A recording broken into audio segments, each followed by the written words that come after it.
Spiritual ജേർണിയിൽ എന്തുകൊണ്ടാണ് നിങ്ങൾ ഒറ്റയ്ക്കായിരിക്കുന്നത്? ഒറ്റയ്ക്കായിരിക്കുക എന്തുകൊണ്ട് നിങ്ങൾ ഒറ്റപ്പെട്ടുപോയി എന്നല്ല, നിങ്ങളുടെ സോളിന് ഡിവൈനോടും നിങ്ങളോട് തന്നെ സംസാരിക്കാനും നിങ്ങളുടെ ജീവിതം കൊണ്ട് എന്ത് ചെയ്യണമെന്ന് റിയലൈസ് ചെയ്യാൻ നിങ്ങളെ സഹായിക്കാനും അതിലൂടെ നിങ്ങൾക്ക് തന്നെ ഫ്രീഡം എന്നത് എന്താണെന്ന് മനസ്സിലാക്കി തരികയാണ്. ചിലപ്പോൾ ഈ ഒരു ഡിസിഷൻ ചോദ്യം ചെയ്യപ്പെട്ടേക്കാം. നിങ്ങൾ ഒന്ന് മാത്രം ഓർക്കുക, നിങ്ങൾ നിങ്ങളെ കണ്ടെത്തുന്നത് ഏകാന്തതയിലാണ്. അതുകൊണ്ട് നിങ്ങൾ സറൗണ്ടിങ്സിൽ നിന്ന് രക്ഷപ്പെടുകയല്ല, മറിച്ച് നിങ്ങളുടെ ഡിവൈനിറ്റിയും എക്സിസ്റ്റൻസും കണ്ടെത്തുകയാണ്. അതിലൂടെ നിങ്ങളുടെ ഒരു പോസിറ്റീവ് റിഫ്ലക്ഷൻ യൂണിവേഴ്സിന് നൽകുകയാണ്. നിങ്ങളുടെ ഈ ജേർണിയിൽ ഒറ്റയ്ക്കായിരിക്കുന്നത് വളരെ ക്രൂഷ്യലാണ്. അതിലൂടെ നിങ്ങൾ നിങ്ങളെ തന്നെ അല്ലെങ്കിൽ നിങ്ങളുടെ ട്രൂ എസൻസ് കണ്ടെത്തുകയാണ്. നിങ്ങൾ തന്നെ മറന്നു പോയിട്ടുള്ള അല്ലെങ്കിൽ നിങ്ങളുടെ സപ്രസ്ഡ് ഇമോഷൻസും ഡിസയേഴ്സും നിങ്ങൾക്ക് തന്നെ കേൾക്കാൻ കഴിയുന്നു.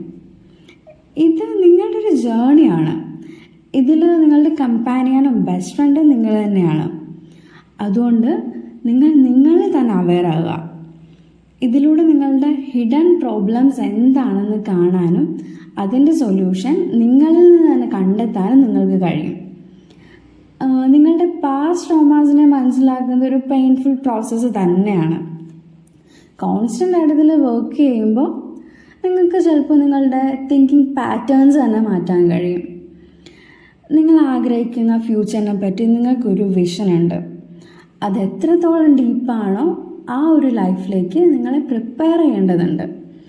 അതുകൊണ്ട് യൂണിവേഴ്സ് തന്നെ ഈ ഒരു ഐസൊലേഷൻ സ്റ്റേജിലേക്ക് നിങ്ങളെ കൊണ്ടുവരുന്നത്. പുതിയൊരു എൻവിറോൺമെൻറ്റിലേക്ക് വരുമ്പോൾ അതിൽ ജീവിക്കാൻ വേണ്ട മെൻറ്റാലിറ്റി, ബിലീഫ് സിസ്റ്റംസ്, പേഴ്സ്പെക്റ്റീവ് എന്നതിലേക്ക് യൂണിവേഴ്സ് ഇമ്പ്രൂവ് ചെയ്യാണ്, നിങ്ങളെ ഇമ്പ്രൂവ് ചെയ്യാണ്. ഈ ഒരു ജേർണിയിൽ നിങ്ങളുടെ ബിലീഫ് സിസ്റ്റമിന് വലിയൊരു റോളുണ്ട്.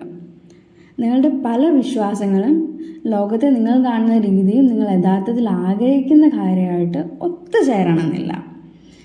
അതിപ്പോൾ സൊസൈറ്റി, ഫ്രണ്ട്സ്, ഫാമിലി ഇവരെല്ലാം നിങ്ങളുടെ ചിന്തകളെ ഇൻഫ്ലുവൻസ് ചെയ്യുന്നുണ്ട്. ഈ ഒരു ഐസൊലേഷൻ പീരീഡിൽ ഇത്തരം ഇൻഫ്ലുവൻസിനെ കുറിച്ചും എങ്ങനെയാണ് അതിലേക്ക് എത്തുന്നതെന്ന് നിങ്ങൾ തന്നെ അവെയർ ആകുന്നു. എന്ന് പറയുമ്പോൾ നിങ്ങൾ എങ്ങനെ അതിലേക്ക് എത്തിപ്പെട്ടു എന്നത് നിങ്ങൾ അവെയർ ആകുന്നു. നിങ്ങൾക്ക് ആരെയും പ്ലീസ് ചെയ്യേണ്ട ആവശ്യമില്ല. നിങ്ങൾ തന്നെ ഒരു നാച്ചുറൽ ലീഡറാണ്.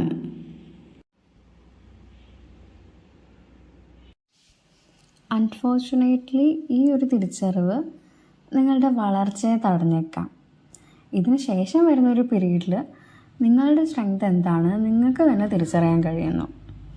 എല്ലാം മാറ്റിക്കൊണ്ട് പുതിയൊരു ചിന്താഗതിയിലേക്ക് കൊണ്ടുവരാനും നിങ്ങൾക്ക് കിട്ടുന്ന ഓപ്പർച്യൂണിറ്റീസിനെ ഹാൻഡിൽ ചെയ്യാനുള്ള സ്ട്രെങ്ത് ഈ ഒറ്റപ്പെടൽ നിങ്ങൾക്ക് നൽകുന്നു.